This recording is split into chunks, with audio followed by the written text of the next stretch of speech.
आज की इस क्लास में हम माइक्रोसॉफ्ट एक्सेल में कुछ इंपॉर्टेंट फार्मूला फंक्शंस को यूज करने वाले हैं। तो सबसे पहले जान लेते हैं कौन कौन से फार्मूला फंक्शन को हम यूज करने वाले हैं आज। तो इसमें सबसे पहले है लोअर, ये टेक्स्ट फंक्शन है। अपर, ये भी टेक्स्ट फंक्शन है। उसके अलावा Roman, date, now, today and land. आज की क्लास में इन फंक्शंस को हम यहाँ पर डिस्कस करेंगे और इनको कैसे यूज किया जाता है उसके बारे में जानेंगे। तो सबसे पहले हम लोअर फंक्शन को यूज करते हैं। सपोज कीजिए अगर आपने एक्सेल में टेबल में टेक्स्ट लिखा हुआ है और वो टेक्स्ट आपने बाय मिस्टेक अपर केस में टाइप कर दिया है। जैसे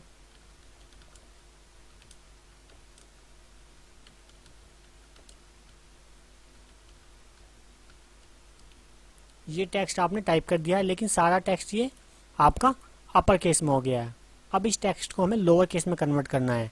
या तो एक तरीका ये है कि आप इस टेक्स्ट को पूरे को दोबारा लिखें, कोई प्रॉब्लम नहीं है, आप इस टेक्स्ट को दोबारा लिख सकते हैं, ज़्यादा टाइम नहीं लगेगा। लेकिन बाई चांस डाटाबेस इतना बड़ा है, आपके पास कम से कम 1000 रिकॉर्ड हैं जो इसी तरह से लिखे हुए हैं, तो उस कंडीशन में आपको दिक्कत होगी। इस प्रॉब्लम का सॉल्यूशन हमारा लोअर वाले फंक्शन से आता है। तो इसे हम कैसे यूज करते हैं, हम लिखते हैं equal to lower bracket on और सिंपल सेल का एड्रेस दे देते हैं और ब्रैकेट को बंद करते हैं, एंटर कर देते हैं। तो ये और टेक्स्ट सारा ऑटोमेटिकली आपका लोअर केस में कन्वर्ट हो जाता है। देन अपर, अगर सपोज कीजिए आपने सारा टेक्स्ट स्मॉल कैरेक्टर में टाइप कर दिया है, ठीक है, जैसे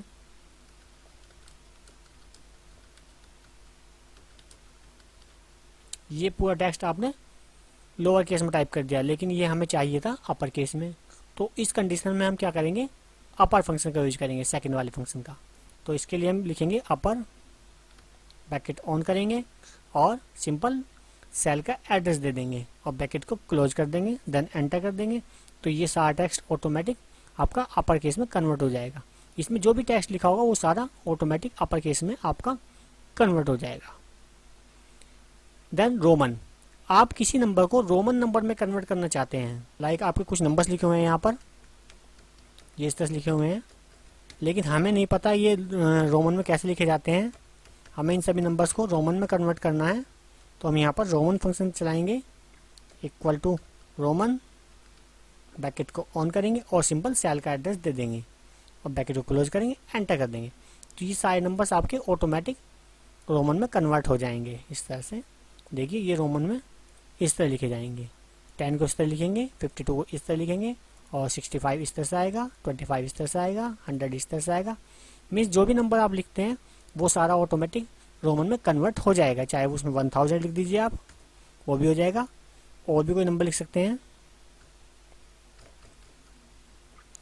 वो ऑटोमेटिक रोमन में कन्वर्ट होकर आपको उसका रिजल्ट मिल जाएगा।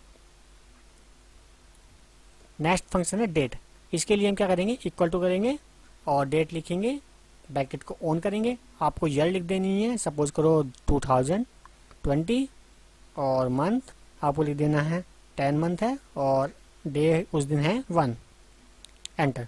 तो वो डेट ऑटोमेटिक आ जाएगी। अब आप सोच रहे होंगे कि इस डेट को तो हम ऐसे भी लिख सकते हैं खुद से, फॉर्मूले की यूज करने की कोई यहाँ पर ज़्यादा रिक्वायरमेंट नहीं है। लेकिन सपोज कीजिए आपके पास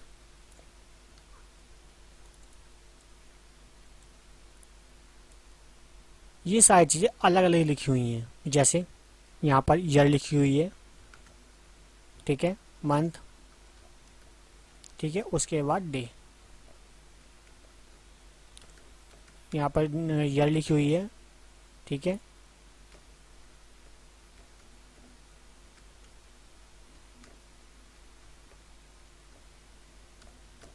इस तरह से लिखी हुई है। और मंथ यहाँ पर लिखे हुए हैं, उनके कोई भी मंथ लिखे हुए हैं। ये फॉर्मेटिंग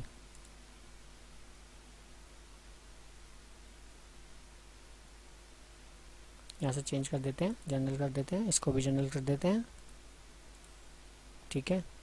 तो ये हमारी डेट मंथ लिखा हुआ है और यहाँ पर डे भी लिखा हुआ है, डे भी कोई भी हो सकता है।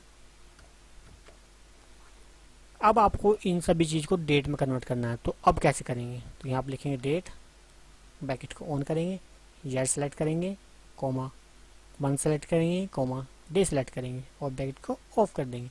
अब ये आपका डेट में कन्वर्ट हो जाएगा। इस तरह से यहाँ पर हमारी डेट्स आ जाएंगी। नेक्स्ट फंक्शन है नाउ। नाउ से जो आज की करंट डेट होगी वो यहाँ पर आ जाएगी। इक्वल टू नाउ, ब्रैकेट को ऑन करना है, ऑफ कर देना है, एंटर कर देना है। तो जो भी अभी करंट में डेट होगी और टाइम होगा वो अभी यहाँ पर ऑटोमेटिक कंप्यूटर से पिक कर लेगा और यहाँ पर शो कर देगा। तो इस तरह से हम डेट और टाइम को इंसर्ट कर सकते हैं। अगर आपको डेट इंसर्ट करनी है तो टुडे का यूज करेंगे, ब्रैकेट ऑन करेंगे, ब्रैकेट ऑफ करेंगे और एंटर कर देंगे। तो टुडे जो भी आज डेट होगी वो आ जाएगी।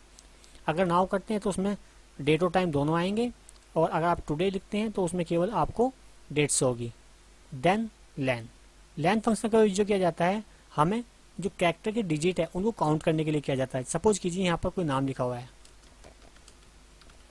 इस सेल में नाम लिखा हुआ है, हमें काउंट करने के इस नेम में कितने कैरेक्टर्स का यूज किया गया है, तो हम लैन का यूज करेंगे, LEN, लैन, ब्रैकेट ऑन, और सेल को सेलेक्ट कर लेंगे और ऑफ कर देंगे, एंटर। तो यहाँ पर जो भी कैरेक्टर होंगे उसके आ जाएंगे। जैसे राम में 3 कैरेक्टर हैं तो 3 आ जाएगा, रविंद्रा में 8 कैरेक्टर हैं। जो भी आप नाम लिखेंगे उसके कैरेक्टर्स को काउंट करके शो कर देगा। चाहे आप नाम लिख सकते हैं, चाहे पैराग्राफ लिख सकते हैं, वो काउंट करके आपको उनके डिजिट्स को शो कर देगा।